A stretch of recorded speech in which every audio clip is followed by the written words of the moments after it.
Everything that we know and have learned about mankind and its place in the universe suggests that we are a part of the norm. We are not the exception.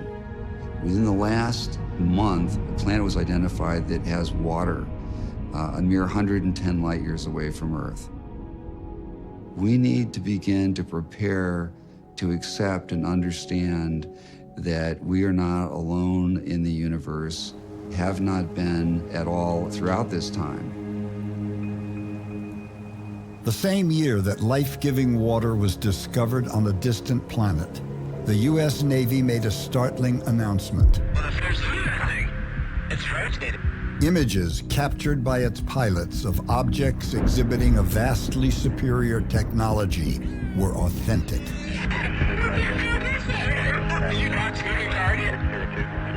We can start to finally, at long last, after all these decades, begin to answer these questions about the origin of these vehicles, where they're from, how they're made, how they function, and why they're here.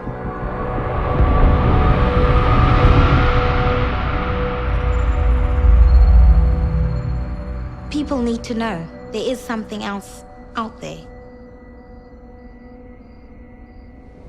To fully understand, we must examine a body of evidence long suppressed, a parallel history to the one we think we know, stretching back at least 70 years.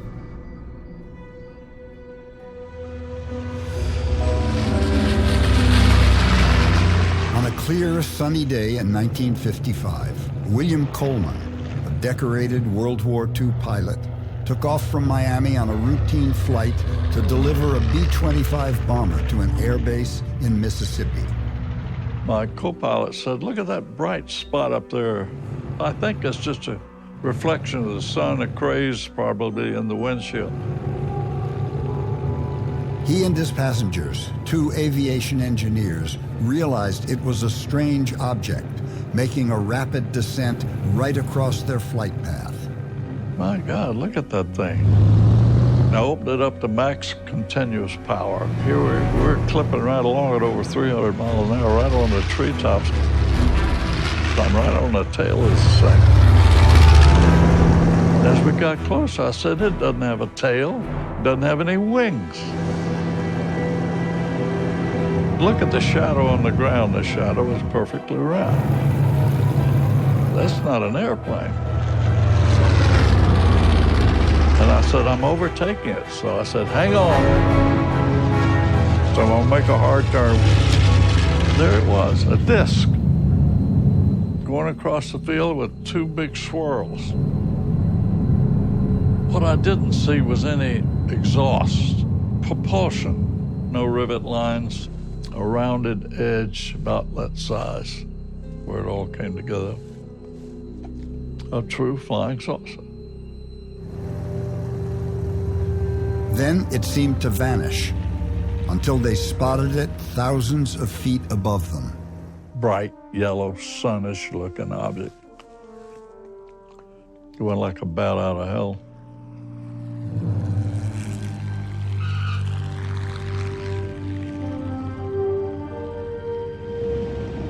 After they landed, the stunned witnesses were separately debriefed by Project Blue Book, the Air Force investigation of the UFO phenomenon.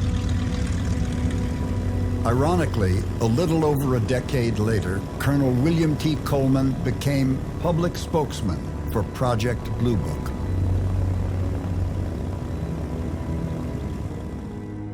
Probably what we saw may have been from somewhere else.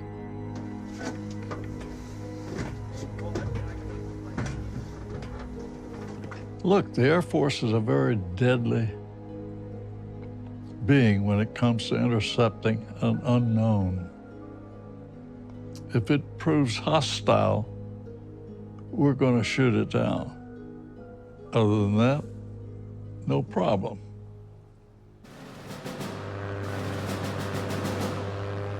In the late 1940s, America seemed impregnable to military threat. It had just emerged from World War II, masters of the air, the only nuclear-armed superpower in the world. But in 1947, something appeared in the sky and everything changed. Every newscaster and every newspaper across the nation has made headlines out of it, and this afternoon we are honored indeed to have here in our studio this man, Kenneth Arnold, who we believe may be able to give us a first-hand account and give you the same on what happened. I kept looking for their tails. They didn't have any tails. I thought, well, maybe something's wrong with my eyes. They seemed to flip and flash in the sun just like a mirror. I'd be glad to confirm it with my hands on a Bible because I did see it, and whether it has anything to do with our Army or our intelligence or whether it has to do with some foreign country, I don't know. Arnold had sent this sketch to the Air Force following his sighting. He was later invited to California's Hamilton Field Army Air Base, where he was handed what he was told were authentic photos of a similar craft. At the request of Lieutenant Colonel Donald Springer, commanding officer of the 4th Air Force Intelligence, and was given the above prints as a courtesy for the assistance he had given military intelligence. The photo was taken in Arizona, just 2 weeks after his own encounter.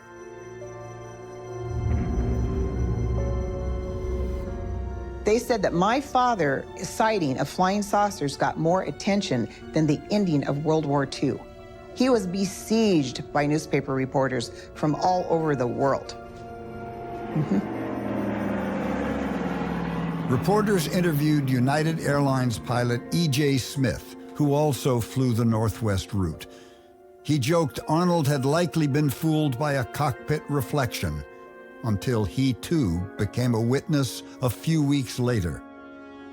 He and his stunned crew had watched as 9 discs maneuvered in formation for a full 45 minutes. And from there, it just exploded. The first few days in July of 1947 had a very large level of sighting activity. These unknown objects barnstormed across the country, sometimes in fleet-like formations that looked like a deliberate show of force. Hundreds of people told Air Force investigators they'd seen the saucers with their own eyes. Bright, shiny things that whished through the air at incredible speeds. Even airline pilots who seldom indulge in fantasy reported sighting them. And Air Force flyers told of chasing them, or something, all over the sky. The Air Force called them unidentified flying objects, but people went right on calling them saucers and seeing them. There was something in the air.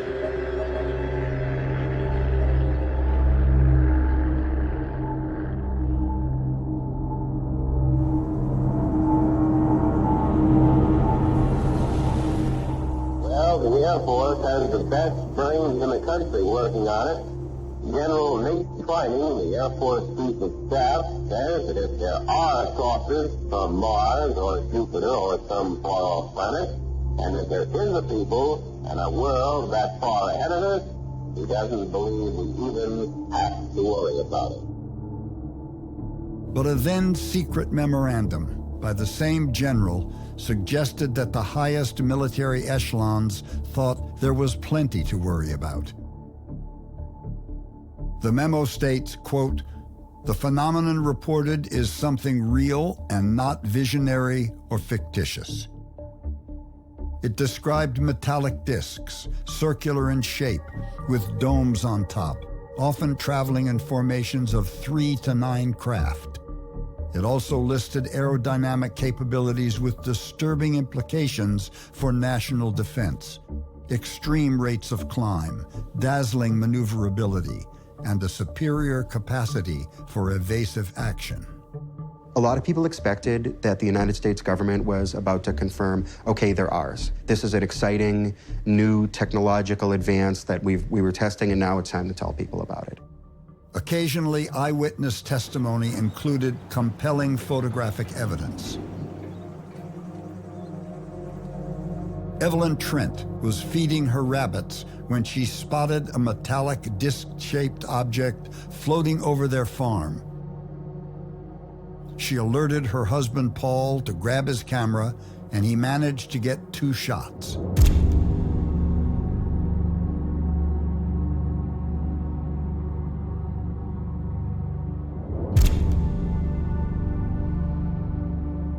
They described the object slowly hovering before it abruptly sped away. Life magazine picked up the story, and the McMinnville UFO became a global sensation. There's no chance of this being weather. There's no chance of this being a star or an aircraft. This is either some kind of structured object that we don't know what it is, or it's a hoax. Paul Trent and his wife, they were honest, simple, hardworking people who never made a dime off the photographs that they took. They never tried to make a dime off of it. It just come up like that, and then it tipped, and just, I mean, really went. It went fast. I've never seen anything go so fast in my life as that thing went. Yeah. In 1951, future astronaut Gordon Cooper, while training in Germany, chased a large formation with his squadron of fighter jets. Unlike fighters, they would almost stop in their forward velocity and change 90 degrees, sometimes in their flight path. And within the next 2 to 3 days, we'd had practically all the fighters we could muster on the base up climbing as high as they would climb, with guys with binoculars in them, still trying to spot these strange devices flying overhead. And we never could get close enough really to pin them down, but they were round in shape and very metallic looking. And they would come over and do the same maneuvers that we make, except every once in a while one of them would go zip. And you just can't do that in a fighter.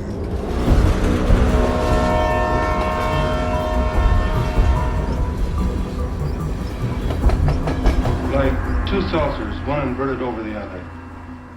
They seemed to be made of some kind of polished metal. When I first saw the objects, they were almost overhead. By the time I had the camera ready to go, they had moved to a considerably greater distance. But the unknowns showed no signs of hostility, an otherworldly power on its own mysterious mission.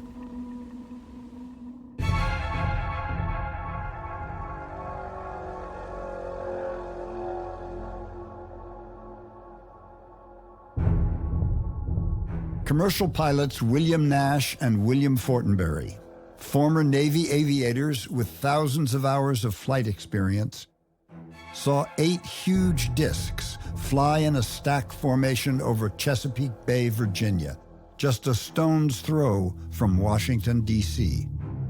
When they came out over the blackness of the bay, they're distinct, 6 red coins. When they got closer, we could see that it looked like you were looking down into it, like a hot coal. They reported the glowing red objects had approached them head-on at a speed they estimated at 6,000 to 12,000 miles per hour. It came in like this and went out like this. There would be no way of making complete reversal or a 90-degree turn, 12,000 miles an hour or greater, without making the occupants juice on the wall. That kind of really shook us up. Looking at the thing shook us up. Nothing could have gotten to that degree of scientific progress without some of the intermediate steps having become public knowledge. We just knew that they were not from this planet.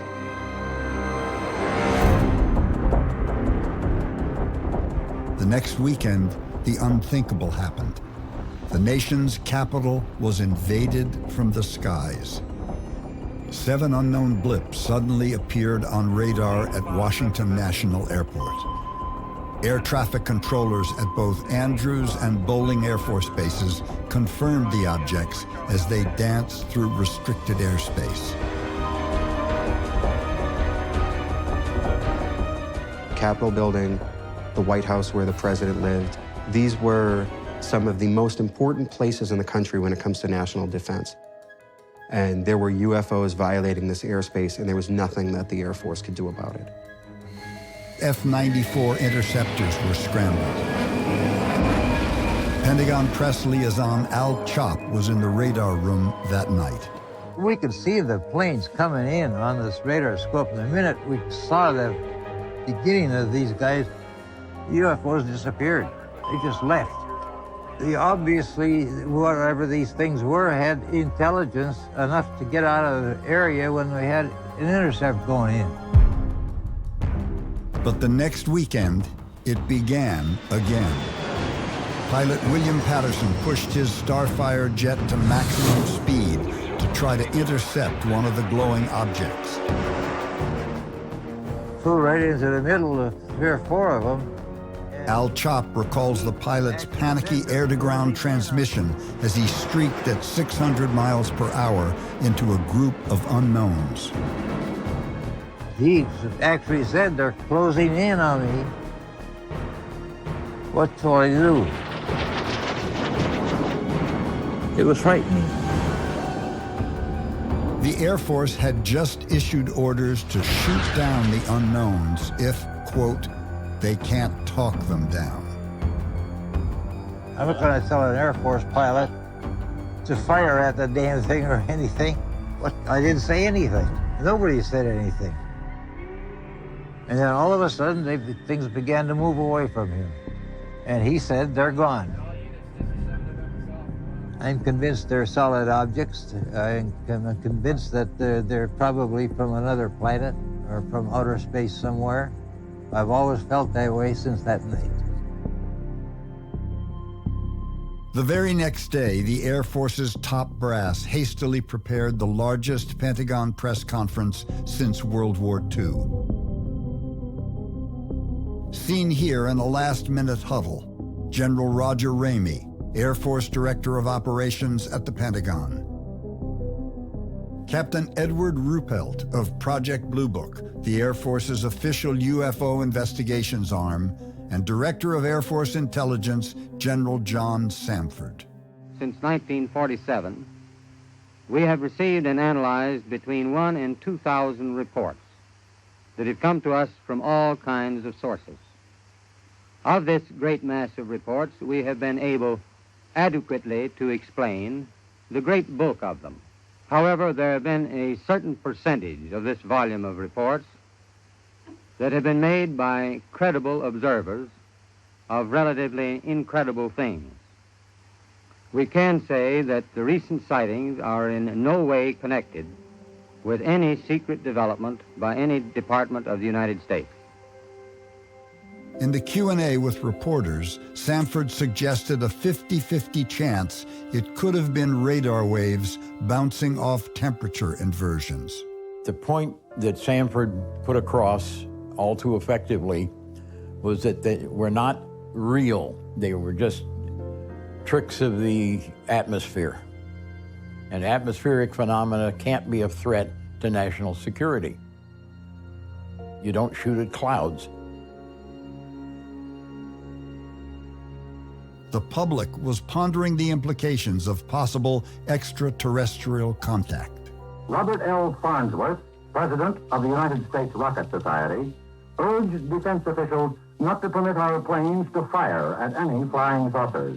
He says this might alienate humankind from beings of far superior forces.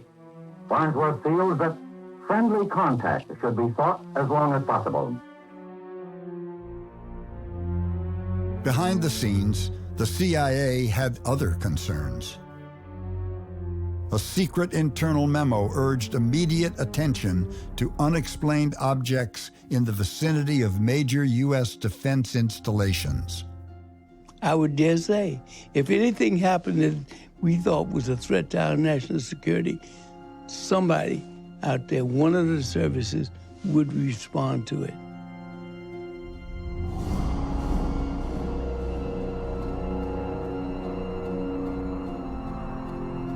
Remember, this is the height of the Cold War. Okay, there are bombers on both sides loaded with nuclear bombs. Dr. Jacques Vallée was the inspiration for the French UFO researcher in Steven Spielberg's Close Encounters of the Third Kind. N'avez-vous pas fait récemment une rencontre? Have you recently had a close encounter? In real life, Dr. Vallée conducted sober scientific research on the phenomenon. We know now that there is no simple answer. For decades, he met with witnesses and traveled the globe gathering evidence, ultimately creating the first database on the UFO subject. Mr. Chairman, all the great nations of the world are represented on this committee, let us keep in mind that the UFO phenomenon may represent an even greater reality. Vallée also consulted with scientific, military, and government officials, including Project Blue Book's top science advisor, Dr. J. Allen Hynek. I began my work as scientific consultant to the United States Air Force as an open skeptic. Hynek was a university astronomer with a high security clearance when the Air Force recruited him to investigate UFOs. And it so happened when the Air Force got the job of trying to figure out what some of these strange flying saucer stories were about, well, they needed an astronomer to see how many of the reports could possibly be explained as meteors and twinkling stars and planets. The two scientists became close colleagues, with Hynek entrusting Vallée to index the reams of Blue Book files scattered throughout Hynek's home.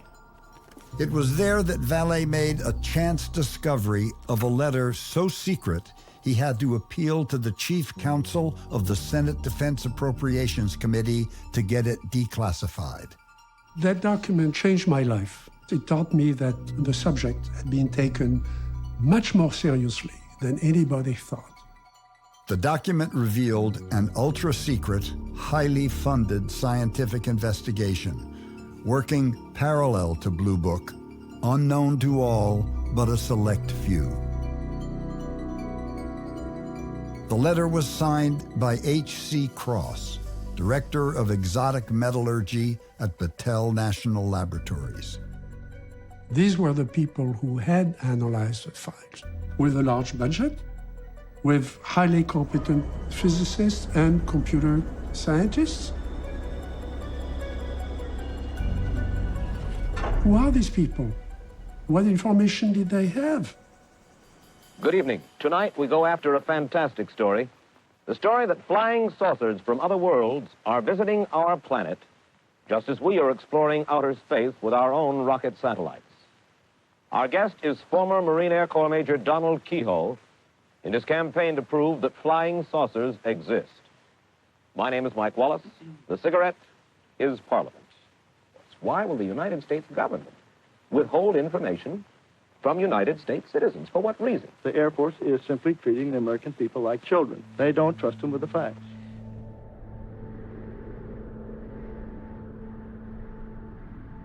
During the 50s and 60s, it wasn't just the Americans who were seeing flying saucers. At the Westall School in Australia, several hundred students saw an object hovering over this Powerline tower on their athletic field, an event they vividly recall 50 years later. A student came into the classroom, there's flying saucers in the oval, there's flying saucers. And everybody ran out. And I remember the fear and the hysteria of all the students. I couldn't believe it because what I was seeing wasn't possible. It was vertical, horizontal, move away from us, back towards us, appear somewhere else. My God, but it was exciting. It was like that, and then all of a sudden it just turned on its side, and I could see that it was a round disc. The children saw the disc begin to descend into this wooded reserve at the end of the school's running path. I ran towards the corner of the school, jumped the fence, and ran towards where it looked as though it went down into the trees, and then stopped dead because it was right in front of me on the ground. Like a disc with a slight rise in the middle. I also heard a low sort of a humming noise, and I felt a bit of a heat coming off it as well.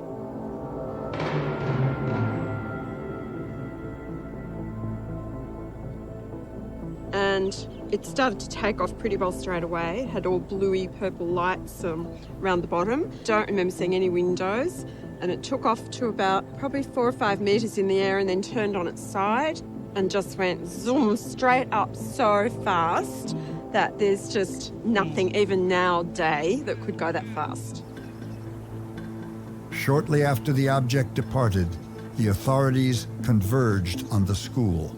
We had Army, Air Force, police down there cordoning off the area to prevent any of us entering the area or disturbing anything. We got called to assembly. The headmaster said, "You have not seen this. You do not talk about it. You'll be in trouble if you do." For the first time ever, the school science teacher agreed to describe what he saw that day, providing we concealed his identity. It was not a mirage. There was something physical in the sky. It was silver. It could hover. It could move slowly. It could move very rapidly. Eventually, it moved away to the other side of the oval and down behind some pine trees. I was not then, nor ever have been, able to use my knowledge of the world, nor my scientific training, to provide a rational explanation. What he said next sheds light on why the school's staff have remained silent all these years. I was a knock on the door one night. Two older men, one in uniform, asked for my description of what I'd seen. I was then told that I hadn't seen anything, that I'd made it all up, possibly because I was drunk, and that they would have to report that fact to the education department and I would lose my job. After that, I was told that I would be prosecuted under the Official Secrets Act, and I was told that there wasn't anything there when I knew there was, and that I had to keep quiet about it. Why did I have to keep quiet? The Westall landing may not have been an isolated incident. 4 days prior, a then young engineer in nearby Baldwin was taking photos in his mother's garden when something caught his eye. This tremendous flash of light, and I looked up and I saw this object, and I had a Polaroid camera and I pulled this up, hit myself on my face, and I took the picture and I got the photograph here. This is the original Polaroid. That's it. There's the top of it.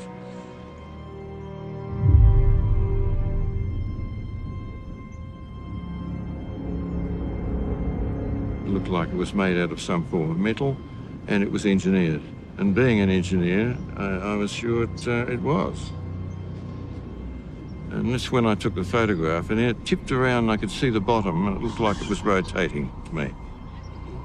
And that was it. And then after that, it sort of gave a bounce, and it rocketed away to the north, very high speed. Can you describe the acceleration? It was like almost instantaneous, like it had been shot out of a gun. Wham, you know.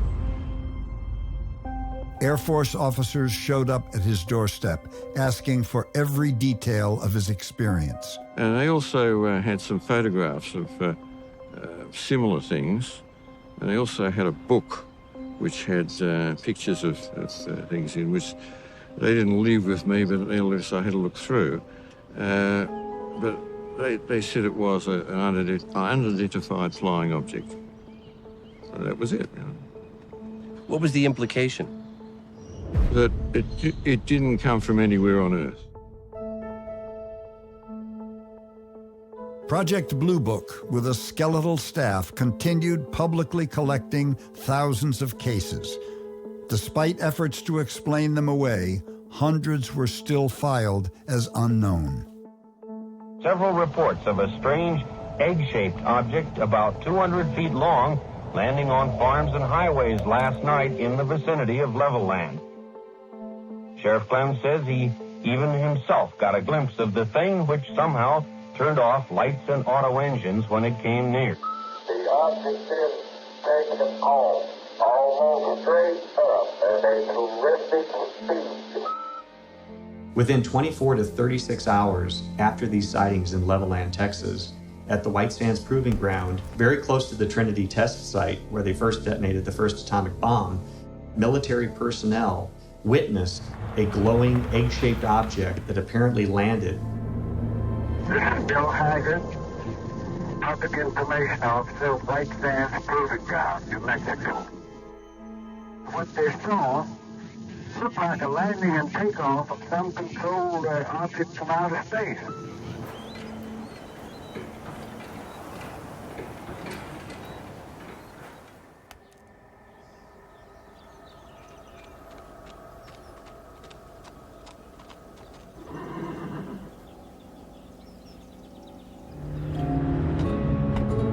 Well, I was chasing a car up Park Street. It was reckless driving.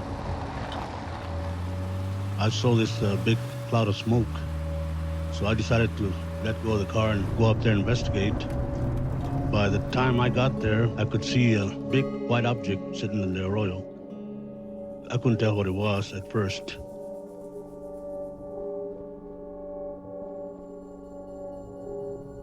My radio was dead. It didn't work at all. I could see some figures. It looked like they were walking around the craft there. They appeared to be dressed in white coveralls and were childlike, that is, small. One was in front and the other option was in the back. Zamora added that one of the two persons turned his head and looked straight at him.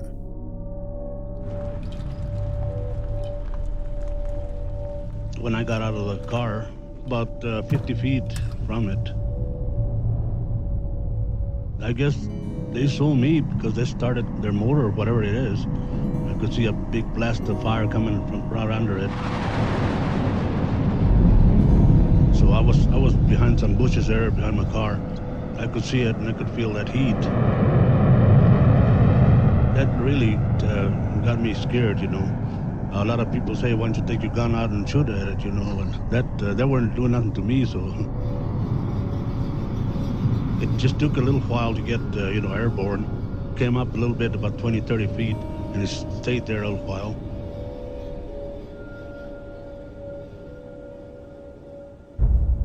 And it stayed just as quiet as it could be. And then just flew away, that's it.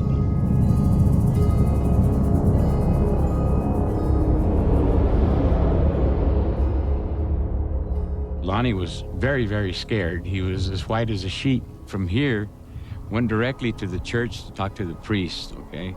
Pablo Lopez was among the first to arrive at the landing and takeoff site. The ground was still smoldering, some of the weeds that were around it. This rare footage gives us a glimpse of the scene shortly after the incident. Patrolman Zamora stoops to point out one of the landing gear imprints where officers had just placed rocks to protect the fresh ground traces. And then there was two sets of footprints, like so. That was about the approximate size of them. And in comparison to a quarter, that's pretty small, okay? That's about the size of them. Within an hour and over the next several days, officials from the FBI, military, and Project Blue Book documented the evidence at the scene.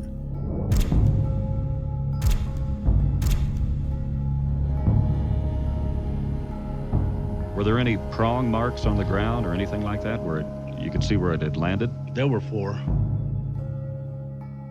Very unusual footprints. How many were there? 2 footprints one side and 2 footprints on the other side.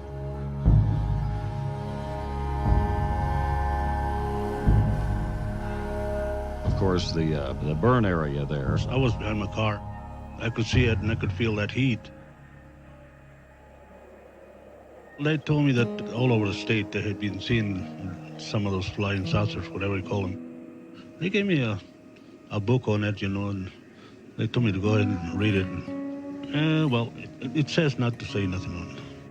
Keep away from it. Don't say too much, you know. It was the middle of the night by the time Lonnie came home. Oh, he was real pale.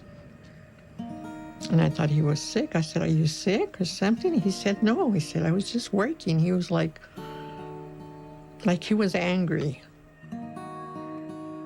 What I knew about it was when I started reading the papers, you know. Started coming out and everything. I said, well, what's this that you saw? I don't know. He said, it's just a headache. He said, everybody's after me, and some believe me and some don't. Dear Mr. Zamora. Dear Mrs. Zamora. I'm interested in UFOs. Sure, I believe you saw an egg-shaped spacecraft that had passengers. I saw a UFO myself in the summer of 1958. Go on for a week telling you what I've seen. In our school science fair had 3 pictures that look just like the I thought I should write to you to tell you that you are not alone in your sighting of this object. I have pictures of a couple of egg-shaped ships taken. I read about you seen a I'm a flying retired saucer. teacher. Well, you have a friend This who saucer believes you. phenomenon has changed my life and ideas. Farmer said when it took off, it set his lawn on fire. 1960, a Red Bluff officers and dozens of people saw a saucer. Can you tell me how long it stayed on Earth? And other things like that. And then people started making fun of him that he had seen little men from outer space or this and that, and a whole bunch of dirty stuff. A lot of people ask me, is that the reason you quit the police force? No, the reason I quit the police force because I was going into, a lot of publicity and stuff like that, and I didn't want to hurt the town. The level of inquiry went all the way to the office of the president. To this day, the Socorro close encounter remains unexplained. Socorro was very similar to the French cases that I had brought to Hynek's attention. Checked by the police, checked by the French Air Force, where there were also occupants who were seen, short beings in connection with the objects. I think that's what convinced him that there were UFO landings in the United States.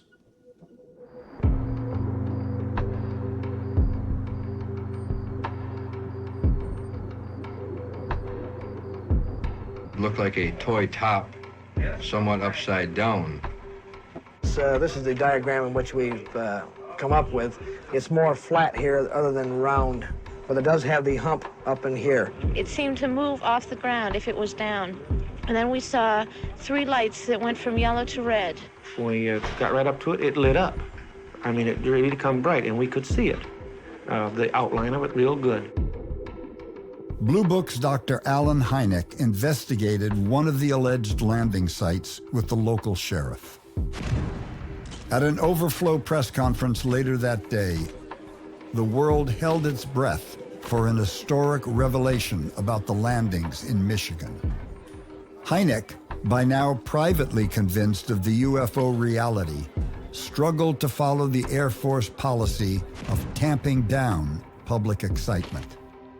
Now, are you saying that the sightings in the Ann Arbor and Hillsdale areas definitely were caused by marsh gases? I'm saying that the 2 cases that I investigated most deeply were most likely. I said in a statement that I couldn't prove it in a court of law.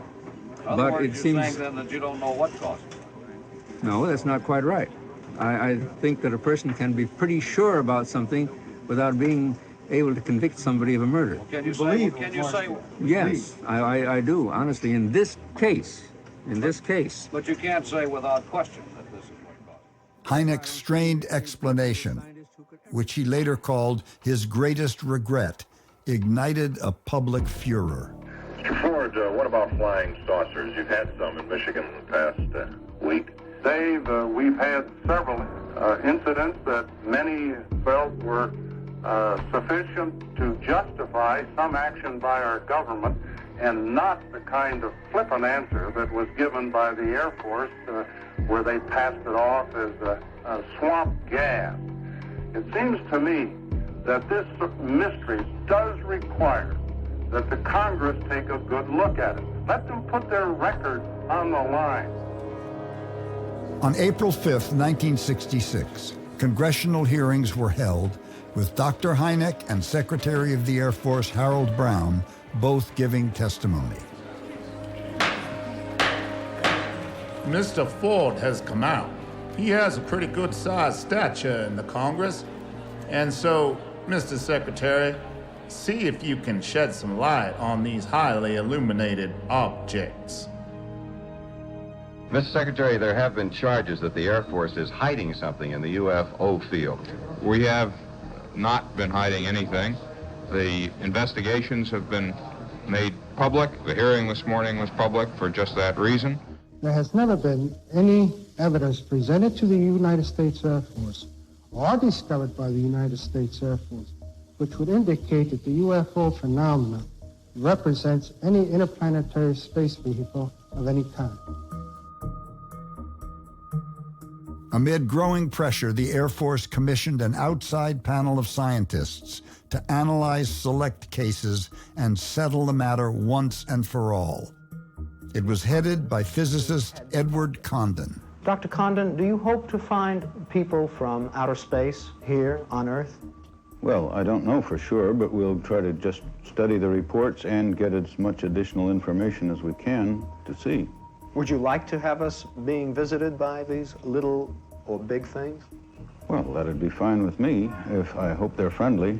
How do you propose to go about studying? After the project was launched, Condon remarked to an audience that he thought the UFO subject was nonsense, but, quote, "I'm not supposed to reach that conclusion for another year." After a 2-year investigation, the panel submitted a massive 1,400-page report showing that many cases were radar and weather anomalies, but confirming a number as truly unexplainable. Among them were the famous McMinnville photos taken on the Trent family farm, as well as film footage of UFOs in Great Falls, Montana. As I looked up, I saw 2 silvery objects moving swiftly out of the northwest. No sound, except I thought I heard a whooshing sound when I first saw them. The discs appeared to be spinning like the top and were about 50 feet across, which was much slower than the jets which shot by shortly after I filmed the discs. I could not see any exhaust, wings, or any kind of fuselage. They appeared to be of a bright, shiny metal, like polished silver. There are cases that are not explainable in conventional terms. There is the assumption of intelligence or intelligent control, but not necessarily the assumption of direct communication. Why are they here? What are they doing? What do they want from us? What are their motivations? But it was Dr. Condon who wrote the final word. There appears to be no verified and fully satisfactory evidence of any case that is clearly outside the framework of presently known science and technology. I would kind of wallow on that one. You'd have to conclude that what we were looking at was beyond our current state of the knowledge. But it began to hit me that Dr. Condon has apparently not read his own material very carefully. You do an actual tabulation, which he doesn't seem to have done, and you find his percentage of unexplained is 5 to 6 times larger than the Air Force. And yet, what is his principal recommendation? The principal recommendation that Dr. Condon has come through with is there's nothing of scientific interest that warrants further attention on the part of the federal government here in any major way. He recommends dropping the whole problem. Nobody could get funded. Nobody would look at the data seriously because of the prestige of the academy, saying that the problem had been solved. The Air Force closed their reporting system so that if the public wanted to report something, they would report it to the local police, but it would never get to the attention of scientists really examining the phenomenon. In 1969, the Air Force officially ended its public investigations. Which would suggest what? That they knew what it was? Or didn't know what it was. Also the other way, that they did know what it was.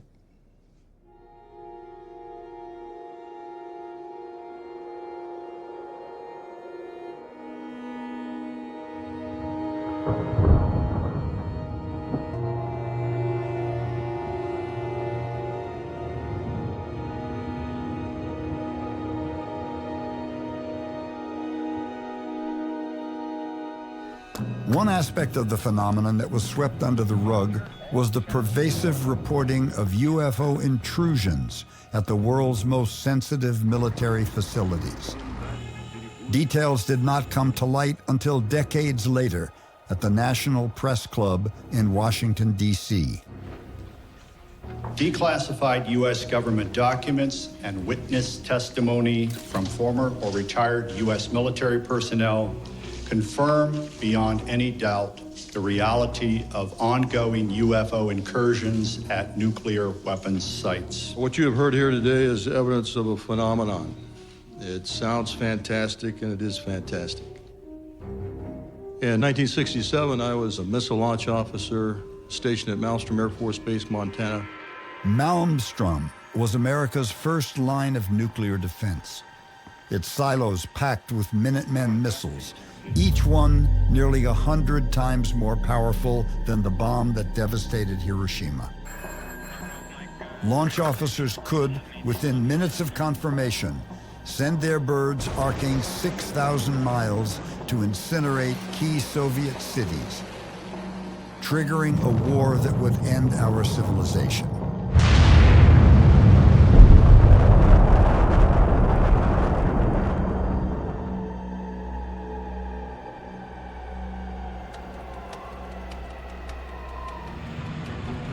I was the chief of party, I was the observer.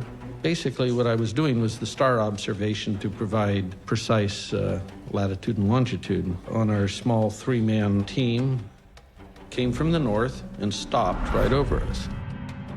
And it had a white light from the center looking down into the silo. I just said to myself, what if this thing beams us up and takes us off to some distant place and never return to Earth again? I mean, this is going through my head here while this thing's above me. And then from this dead stop, it shoots off to the east. It's just like, now you see it, now you don't. It just... The strike team that went out claimed that they saw something. How did they describe that? He just said a large round object. Directly over the LS? Directly over the site.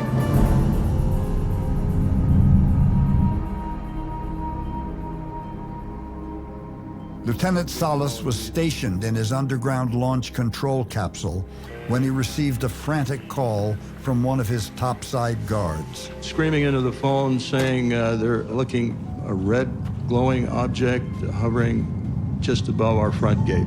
Our missiles began going into what's called a no-go condition or unlaunchable. Essentially, they were disabled. In fact, 10 missiles began going offline in a matter of seconds, one after the other. Personally, I'm never aware of any 2 missiles going down at the same time, let alone 10. I was a top secret control officer, and I passed out nuclear launch authenticators. I can clearly recall a message coming through my communications center, which basically said that a UFO did in fact shut down several missile silos in Montana.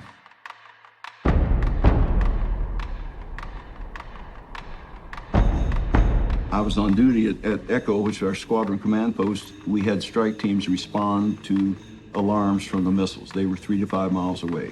And they said, sir, lack of a better description, there's a flying saucer hovering over that missile, and there's a beam of reddish light going down to it. It had to be a data collection thing. I'm sure they scanned the warhead or something.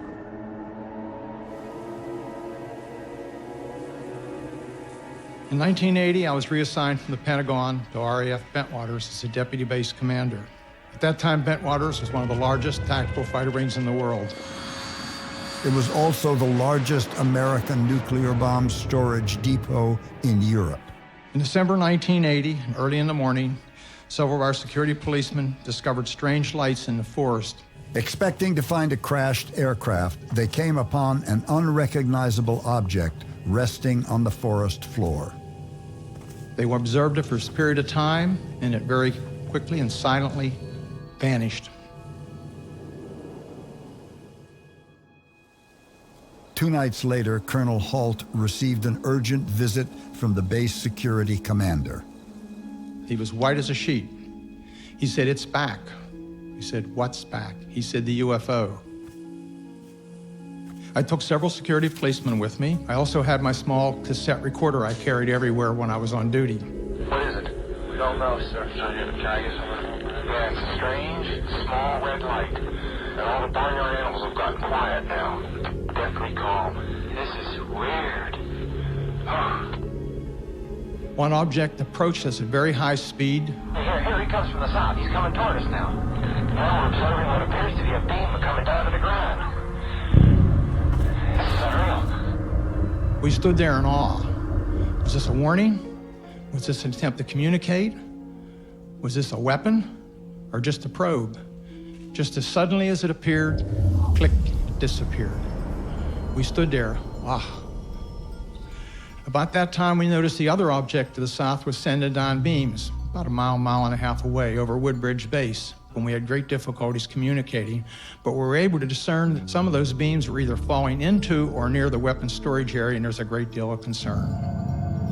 I also found out later that both the tower operators at Bentwaters saw an object and picked it up on their Bright 2 radar and watched it. I was just sitting there and I happened to see a dot come on the scope, and it just went like one dot at the beginning, then another dot, and it was gone. And then it made an immediate right-hand turn and came right towards the base. Just absolutely phenomenal. It's not like any radar target I've ever seen traveling at an extremely high rate of speed. It passed over the control tower, and then it stopped. It was an orangish color. Sort of popped into my mind at the time that somebody's flying a basketball out here. There were like lights around the center of it. It was more like portholes, and then you were seeing the light from the inside, but it hovered momentarily, reversed its course, and went back out at a high rate of speed. Even more alarming incidents took place on both sides of the Cold War. According to once secret Soviet documents, a UFO hovered over a Ukrainian nuclear base for nearly an hour. Inexplicably, several missiles suddenly switched to full combat readiness and began a launch sequence without any authentication codes. After 15 heart-stopping seconds, the countdown to a potential Armageddon ceased as abruptly as it had started. As this object passed over the missile site, we would start getting erratic indications on that missile. The bad thing was we also got a launch indicator. Does that mean that the launch sequence has been triggered? That means that the missile has received the launch signal. The countdown had to be manually aborted. We have UFOs in the air. These witnesses are some of the most highly vetted military officers in charge of the world's most devastating armaments. If what they're reporting is accurate, then the pattern is hard to avoid. UFOs have been making incursions into top security nuclear facilities decade after decade. To me, it's pretty clear. This is just, we're shining a light on this, we're pointing it out. What are you people doing with nuclear weapons?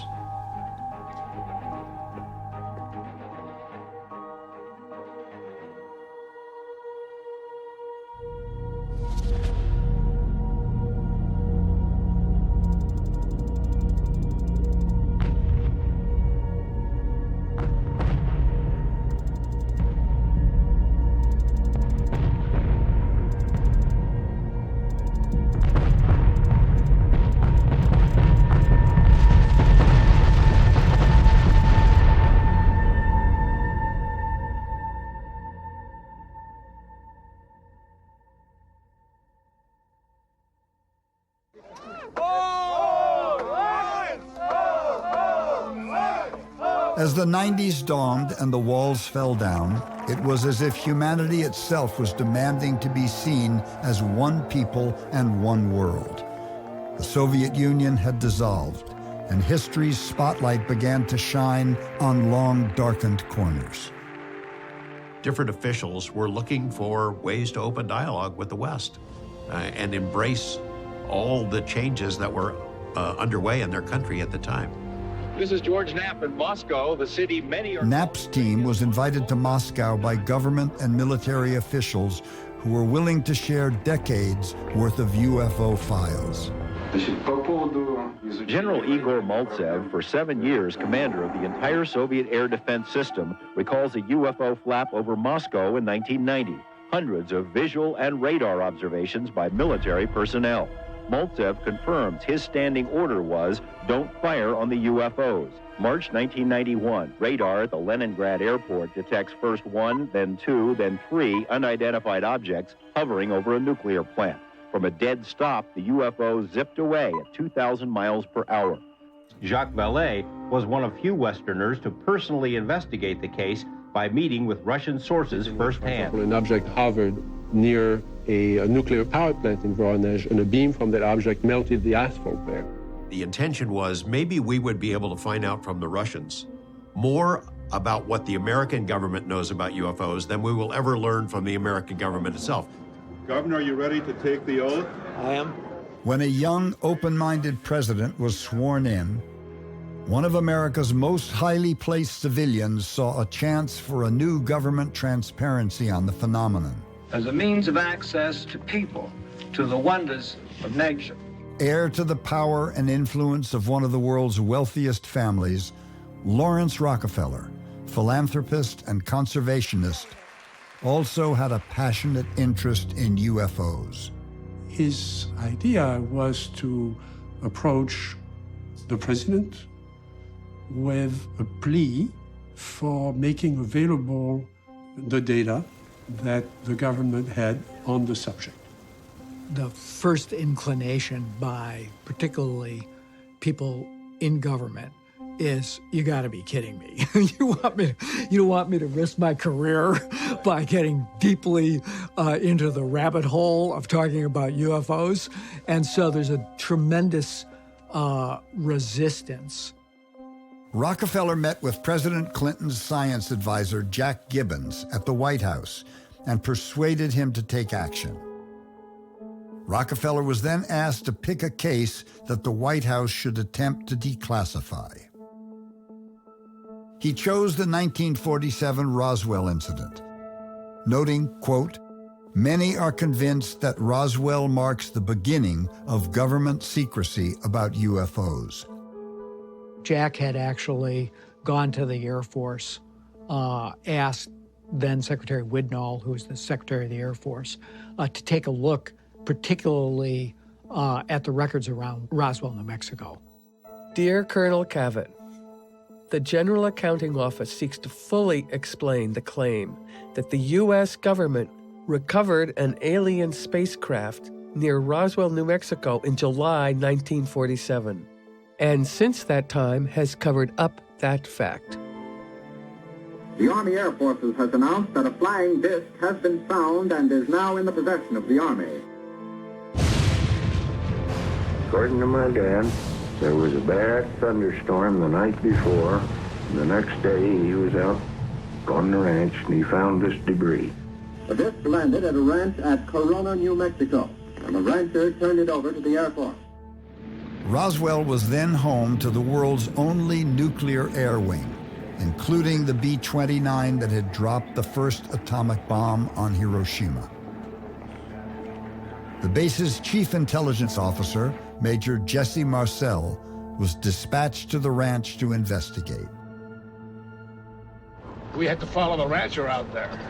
With just verbal directions, we know would have found it. Marcel and another officer were the first military to arrive at the crash site. They came upon an expanse of unrecognizable debris strewn across an area the size of a dozen football fields. There was so much of it. It was scattered over such a vast area. We found a piece of metal about a foot and a half to 2 feet wide and about 2 or 3 feet long. Felt like you had nothing in your hands. It wasn't any thicker than the foil out of a pack of cigarettes. The thing about that got me is that you couldn't even bend it, you couldn't dead it. Even with a sledgehammer would bounce off it. Marcel was ordered to immediately transport the strange wreckage to Fort Worth Army Airfield. There, Marcel was met by the commanding general, who told him to keep silent in the face of what was becoming a media frenzy. They had a whole flock of microphones there. They wanted me they wanted some comments from me, but I wasn't at liberty to do that. Marcel was instead ordered to pose with wood, foil, and rubber debris from a conventional weather balloon. All I could do is keep my mouth shut. And General Ramey is the one who told the newspapers what it was and to forget about it. It was nothing more than a weather observation balloon. Of course, which we both knew differently. Colonel Thomas DuBose, who was also ordered to pose with the fake debris, describes how an iron curtain of secrecy slammed down. This is the highest priority you could exhibit, and you will say nothing. More than top secret, as he said it. Beyond that, this is the story we're going to tell the public. It was a cover story, the balloon part of it. In order, we don't have any more inquiries about what we picked up on the desert. Congressman Schiff, what got you interested in this subject per se? I started receiving letters a little over 2 years ago from constituents stating that they believed the government was covering up what happened at Roswell. Many of them clearly believed that it was, in fact, an extraterrestrial crash. The weather balloon story never made sense because there was clearly and undisputed, in my mind, extra military attention to this matter, from extra security around the crash scene to special handling of whatever the debris was. That could fit a classified project. It doesn't fit a weather balloon. In September 1994, the Air Force issued its response, the Roswell Report, case closed. The Air Force claimed it was a secret project of weather balloons hung with box kites and microphones to spy on Soviet nuclear tests. Please roll the video. There's the famous box kite that became the famous flying disc. The weather balloons that were on the balloon train. Same rubber balloon, same foil box kite as the original cover story, only many of them strung together with microphones dangling beneath. That's the tinfoil paper, rubber, and sticks that they recovered in the desert near New Mexico in 1947. The Air Force, nearly 50 years later, was basically telling the same tale. That the top security personnel of the world's only atomic bombing wing really had mistaken this rubber, wood, and tinfoil for a crashed flying saucer. Being an intelligence officer, I was familiar with just about all materials used in aircraft and in our air travel. This is nothing like that. It was not anything from this earth that I'm quite sure of. My suspicion is that the Roswell incident did happen, and something maybe not from our universe went down there. And we should allow the American people to make a judgment on what that might have been by disclosing. I mean, this is probably the most blatant case of overreaction to what is national security. The public has a right to know. Rockefeller put together a briefing document intended for world leaders with a sobering observation. It is conceivable that even the president himself is not fully briefed on matters classified as above top secret. I did attempt to find out if there were any secret government documents that reveal things, and if there were, they were concealed from me too. I wouldn't be the first president that underlings have lied to or that career bureaucrats have waited out. But there may be some career person sitting around somewhere hiding these dark secrets, even from elected presidents. But if so, they successfully eluded me, and I'm almost embarrassed to tell you I did try to find out. 3 feet per second, contact now. That was a beautiful one. Apollo astronaut Edgar Mitchell, who had grown up around Roswell, was an aerospace insider with deep Pentagon connections. He became convinced there were UFO secrets concealed from normal government channels. Well, if the accounts are to be believed, yes, there have been ET visitation, there have been crashed craft, there have been material and bodies recovered, and there is some group of people somewhere that may or may not be associated with government at this point, but certainly were at one time, that have this knowledge.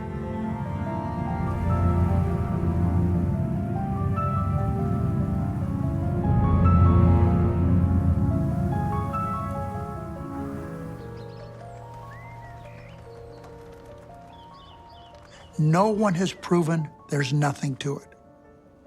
No one's had the opportunity to prove there's something to it. And that's what I did. And every passing day, in 2007, the most powerful man in the Senate, Majority Leader Harry Reid, persuaded two colleagues, Senators Ted Stevens and Daniel Inouye, to secretly allocate millions in Defense Department funds to investigate UFOs. The covert program operated from the tail end of the Bush presidency through the Obama administration and into Donald Trump's first year in office. In December of 2017, the lid blew off.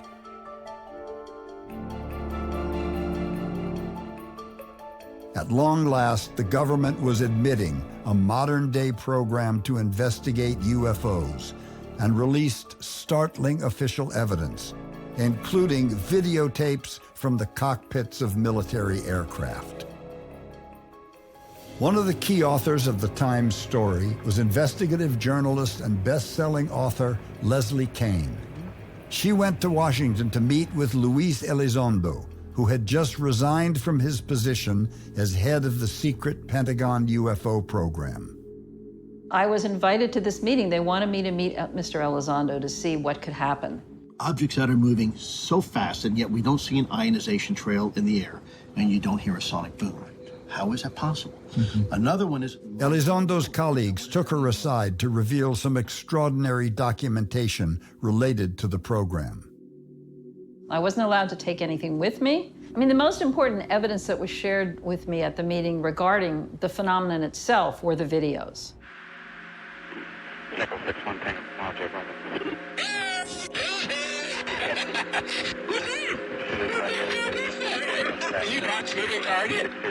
I knew this was breaking news for the front page of the New York Times. There's a whole fleet of them. Look on the SA. My gosh. It's rotated. My co-author, Ralph Blumenthal, and I set up a meeting with Mark Mazzetti and said we have this explosive story. Sat down with him in the New York office of the New York Times, and we brought in all the documents. These are the videos. Here's other documents that show the existence of the program. And here's what they've studied, and here's what they've learned. And here's a letter from Harry Reid about the program. Elizondo's colleague, the former Deputy Assistant Secretary of Defense for Intelligence, Christopher Mellon, managed to obtain the tapes from the Pentagon and chose the New York Times to break the story.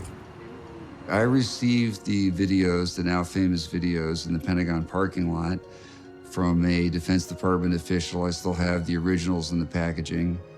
This is a case where somebody bent the rules a little bit, and they did so for the larger good, and we're absolutely all better off because of it.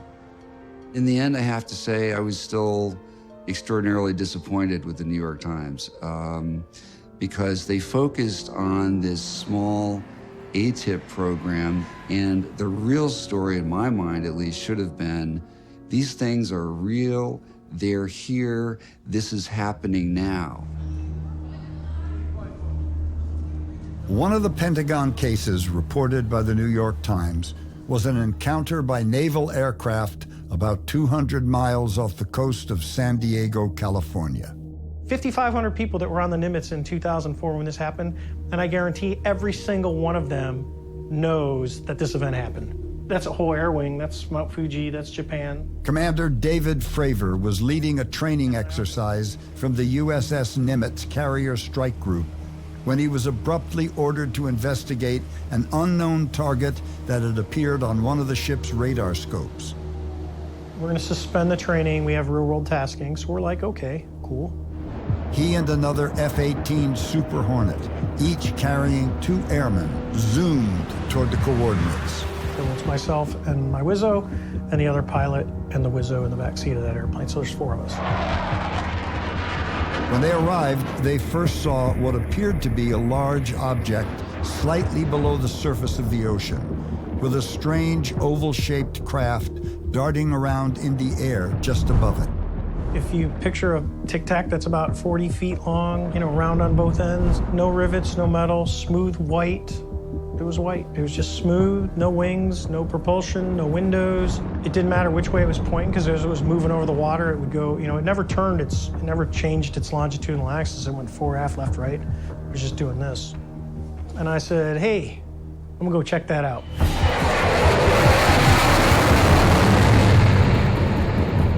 All of a sudden, you just see it turn its body and go, whoop, and start coming up at you. You go, that was rather interesting. We're just looking at it, we're doing this, we're looking at it, we're looking at it, we're looking at it. We go around all the way around the outside of the circle 180 degrees. Well, I know where he's going, so I'll just go over there.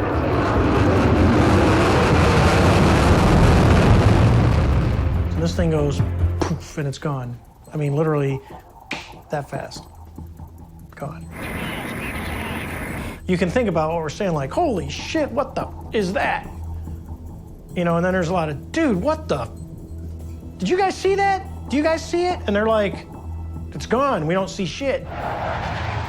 Nothing accelerates that fast. You're talking, you know, something that not only accelerated beyond anything that we had seen, but it just was. The controller comes up and says, hey, you're not gonna believe this, but that thing is back at your cap point. Meaning the object had instantly reappeared at the precise secret coordinates of the fleet's critical aerial defense zone. It obviously had some awareness. It knew where we were going. That'll make the hair on the back of your neck stand up. And I actually told my backs here, I said, I don't know about you, I'm pretty weirded out. More jets equipped with the Navy's most advanced radar visual tracking systems were scrambled. This time, capturing the object on video. First thing he gets is a little blip on the radar. He puts his cursors over it, and he tries to grab a lock on it. Basically, when you take a lock, you tell the radar, look at that location and stare at it and put all your energy on that point. Well, as soon as it does it, the radar gets indications that it's being jammed by the object it's trying to lock. The infrared sees differing temperatures, so the Tic Tac is actually hotter than the air around it. It doesn't have to be by much, but it's going to appear white. They're driving straight at it. It's just kind of hovering there. And then it goes poof, and it takes off the side. I just don't know. I doubt that we have developed that technology. I interviewed 3 of the 4 aviators who were with Dave during that encounter. And it was readily apparent to everyone involved that that vehicle had what they call dominant battle space awareness. It was in control of that engagement from the outset. There was no question that it completely outmatched our frontline fighters.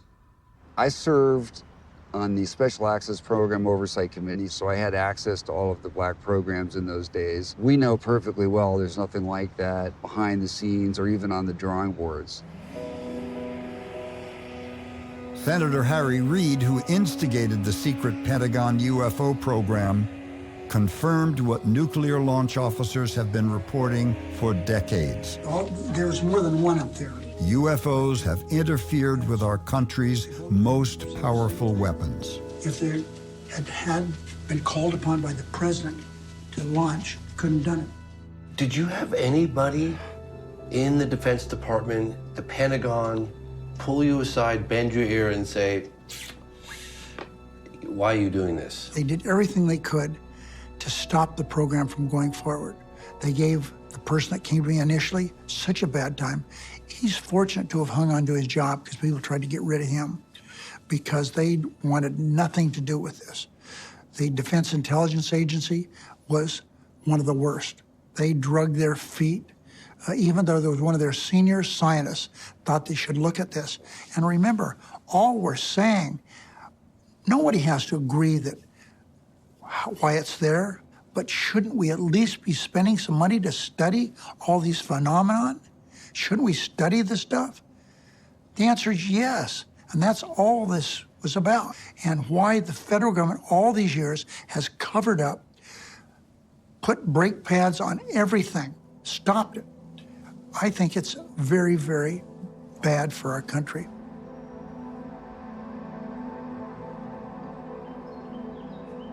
I interviewed Gordon Cooper, Mercury astronaut Gordon Cooper, back in the 90s. Cooper said on camera that there was a landed UFO at circa 1957 at Edwards Air Force Base. His camera crew captured the filming of this object, and he presented this to the higher-ups, and eventually a courier jet came in from Washington. He handed the footage over, which was good. He viewed it. That's the last he saw of it. Exactly. Did you know where that footage went of the flying saucer that landed on the tarmac? Went to Washington, that's all that I know. Did you ever keep in touch with anybody about it or discuss it? How would I keep in touch with anybody about it?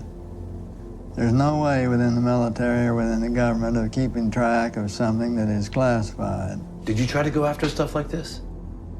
We did. We have. It's there. Are you saying that there's some evidence that's still hasn't seen the light of day? I'm saying most of it hasn't seen the light of day.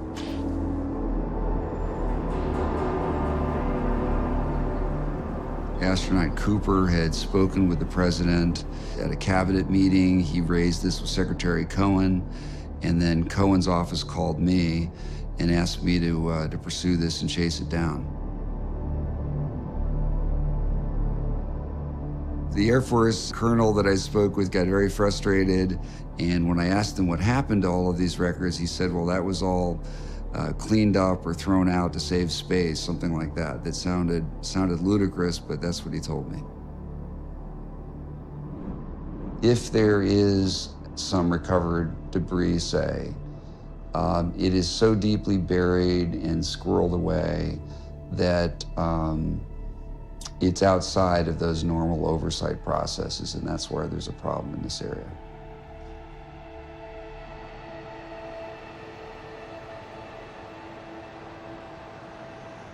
Dr. Jacques Vallée has collected purported metal debris from UFO cases dating as far back as 1947 that experts are analyzing in a state-of-the-art laboratory. The breakthrough has come with the invention of a machine that enables us to look at the atomic structure.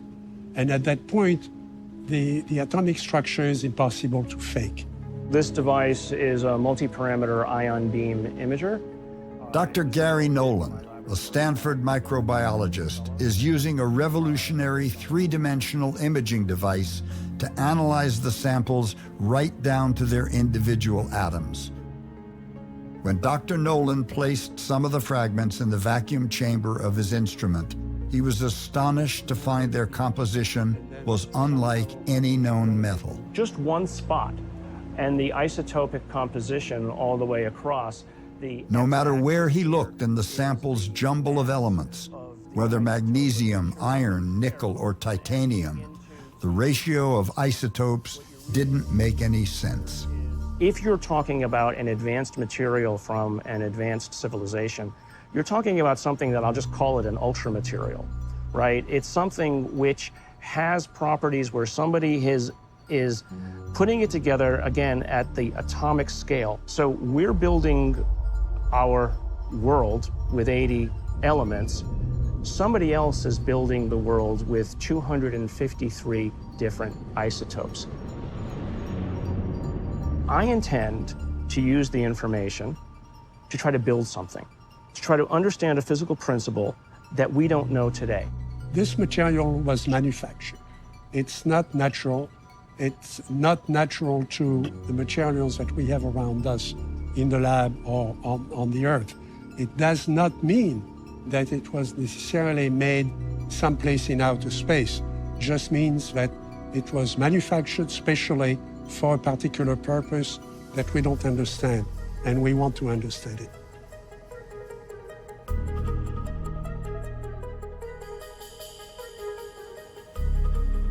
There is an immense array of unanswered questions. What we observe some of these craft doing, think about the possibilities, what we may discover technologically, how we might solve the energy crisis, how we might raise our standards of living. There is an urgent need, in my view, to get to the bottom of it. We don't know the origin of these vehicles, nor do we understand the intent of whoever is controlling them. There are cases that seem to go beyond encounters with an advanced technology to contact with an engaged intelligence. Papua New Guinea, June 1959. An Australian missionary spots a large disc hovering just 200 feet off the ground while standing with 38 other people. This solid-looking object, and can you imagine what it's like to look up in the sky and see some figures up there? All were amazed to see 4 small occupants dressed in what looked like black diving suits. Figures walking about on top and not the slightest noise whatsoever. And so we waved. Wouldn't it be wonderful if we could get this object down onto the playing field? And as we waved, wondering whether we'd get some recognition and whether perhaps they would understand what we wanted, they waved back. The encounter lasted several hours before the object abruptly departed. There was this amazingly incredible speed that the whole craft disappeared to nothing across the bay in a matter of a second or so. In 1994, 3 days of sightings across Zimbabwe culminated in what some believe is the most significant close encounter in modern history. Hundreds of people today phoned the ZBC and the BBC correspondent in Harare saying they sighted an unidentified flying object last night. We have some eyewitness reports. It almost seemed to be under the clouds. As it came past, I noticed there's no noise, and that's when I thought, well, there's something very odd here. It was quite amazing. It was beautiful. They are saying that Jesus is passing through Africa. That's what they are saying.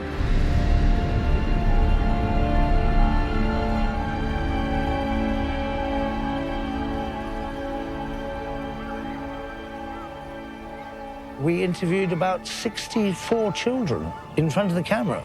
The UFO story that happened. Just say exactly what you want to say, okay? Well, I was running and playing, and then I saw this maroon color in the sky. Why don't we follow it? We saw this, like, a silver thing down there. It was a silver oval thing that flew past really slowly.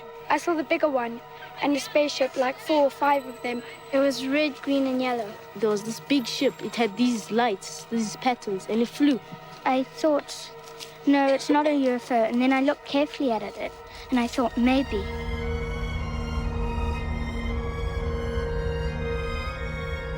Dozens of children said that one or more of the disc-shaped objects landed just beyond the far edge of their playground. The next thing they knew, something was standing next to it. We saw him standing by the silver thing, and he had big eyes. He had a big head and big black eyes and was dressed in a black bodysuit.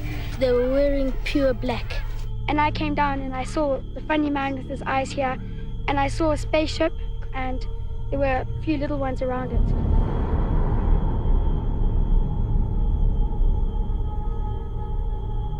How far away were you when you saw him?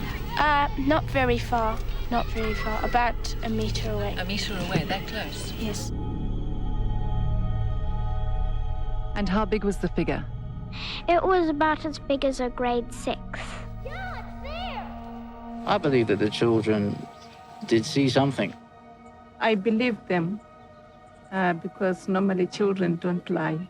I've always taught my children seeing is believing. Unfortunately, I didn't see, so...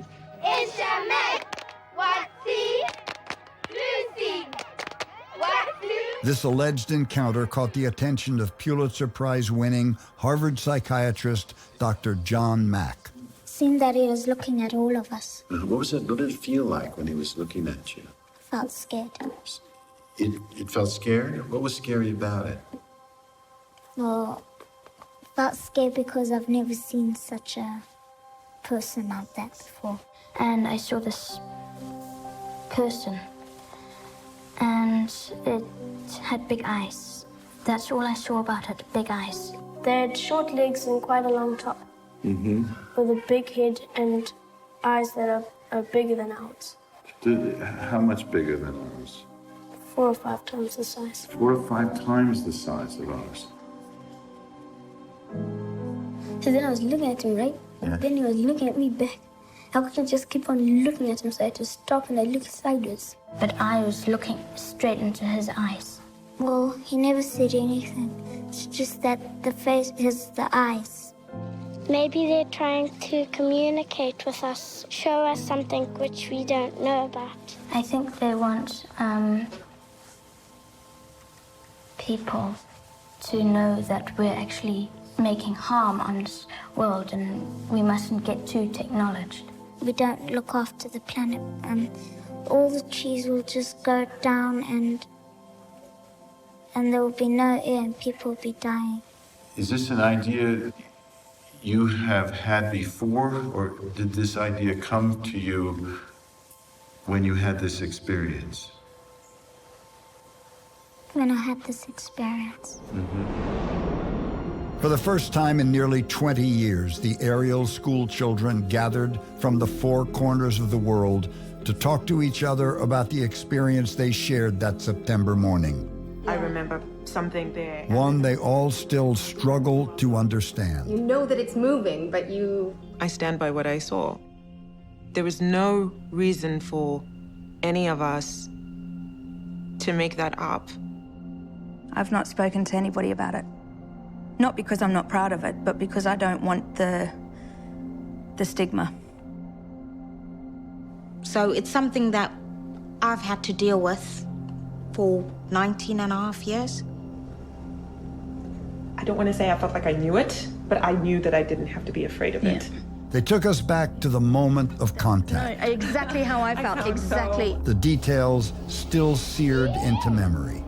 I was with one of the other girls and saying to her, "This is amazing." We all were just stopped in our tracks. A little man appear on top of the actual craft. And that moment for me was very distinct because I was like, that's not human. Well, I was just completely engulfed in these eyes. The eyes, and in that moment, however long it was, because I have no idea of the time frame, it was mesmerizing. There was no talking. It's all just images in the head. Telepathic communication. They were trying to communicate, trying to tell us something. It was something to do with the environment. I kept getting these thoughts and ideas in my mind of technology. Technology's not helping, technology's bad. And we're going down a wrong path, and we have to start recognizing that what we're doing is detrimental, and we need to make changes. And I don't know what to do with that, or they were reaching out to us. It was as if they wanted us to go with them. At that moment, that was kind of when I snapped right out of the trance. As soon as I broke contact, all of those feelings, technology, the bad, the horribleness that was happening and going around my body at the time went. It's making me a bit anxious being back here. I can feel it right now. I was scared. They came running up here in such a panic, screaming, ah, and they were here, and a child can't make that up. So I was there when they were interviewing them and saw the way they were. It was just a huge big mess and muddle up and just people everywhere. Just asked them questions straight off without explaining to the children what they were doing and why they were doing it. It was chaos in terms of the media frenzy that was going on and us being so young and not even being allowed time to comprehend what we had seen. So, Our teachers certainly didn't believe us, so that was a big deal, because we had to continue going to school there. We went back one last time to the Ariel school to meet with Judy Bates, the teacher at the time of the incident, and now the headmistress. Something was weighing on her that she wanted to tell the children. Yeah, I said I wanted to apologize. I should have taken more notice. But I didn't. I was more concerned about me and not them, and what was going on in my own sort of experience. And that's what, yeah. And if you could summarize in just one sentence what took place September 1994 here at Ariel School, Ruwa, Zimbabwe, what would you say? Aliens visited us. And that's about it, yeah. And that's where if you believe it, you believe it. If you don't, well.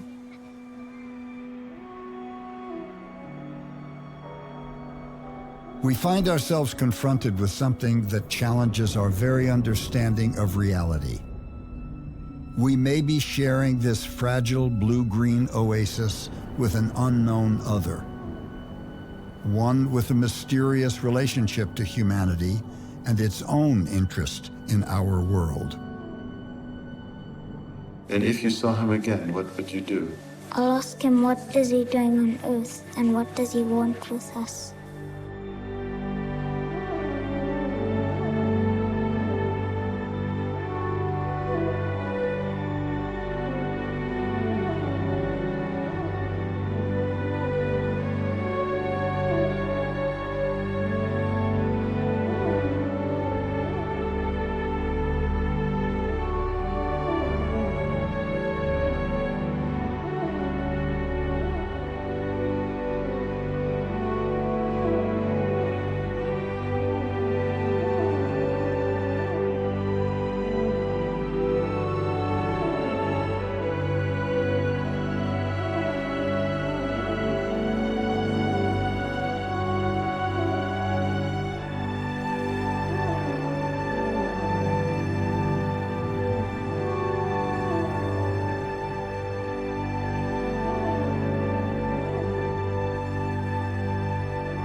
There were well-observed UFO cases, just like modern cases in the 18th century, in the 17th century. There was science. There were astronomers. They had telescopes. And they were very good observers because their life depended on being good observers. And these observations come from all over the world. They just have been forgotten.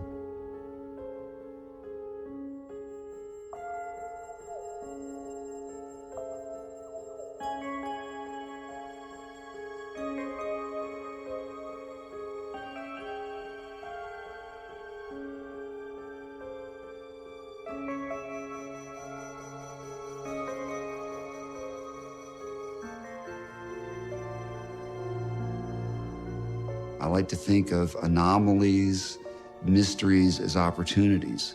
And we'll go after those mysteries, take the torch away from the campfire and out of the cave into the darkness and make some amazing discoveries.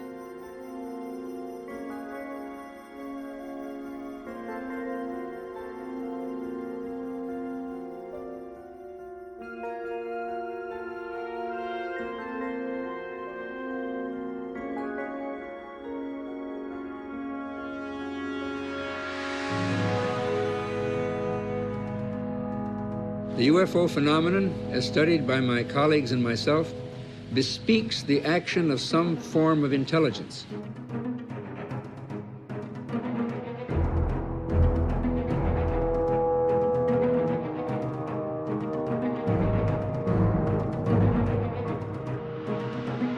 tendência dos governos é acobertar tudo aquilo que ele não consegue explicar à sua população.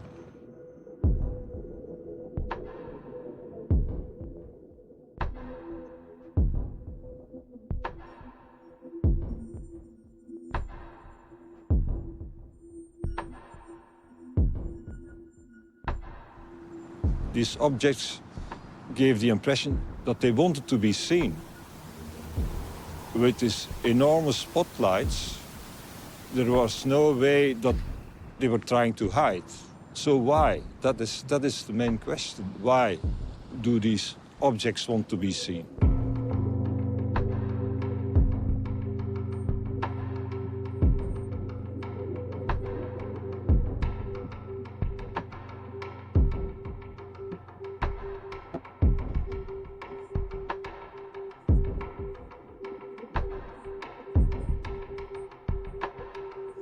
Later on, I was so sorry that why I did not call on the radio, ask them, who are you? Please, make communication with us.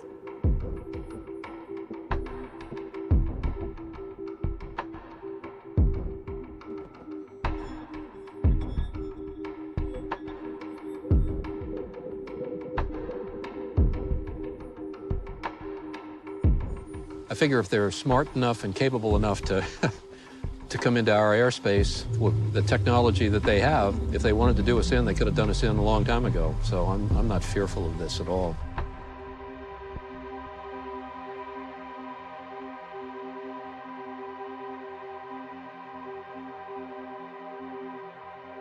咱也确定不了当时是什么东西，但是肯定不是飞机，并且可以瞬间的这个出现或者消失，甚至可以悬停在空中。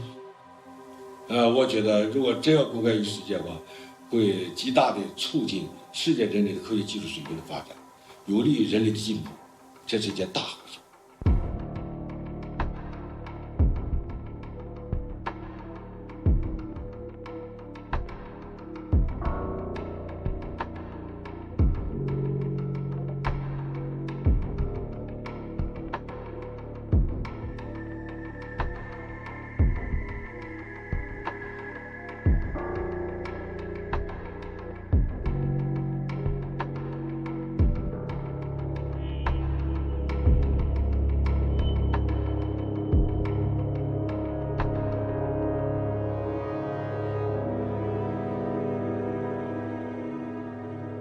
There went one of them goes, zip. It went like a bat out of hell. Jumped about 10 degrees to the right, just like this. I've never seen anything go so fast in my life as that thing went. Incredible speed, disappeared to nothing. And just went zoom straight up so fast. It's like it had been shot out of a gun. Wham! Now you see it, now you don't. It just, phew. But it just was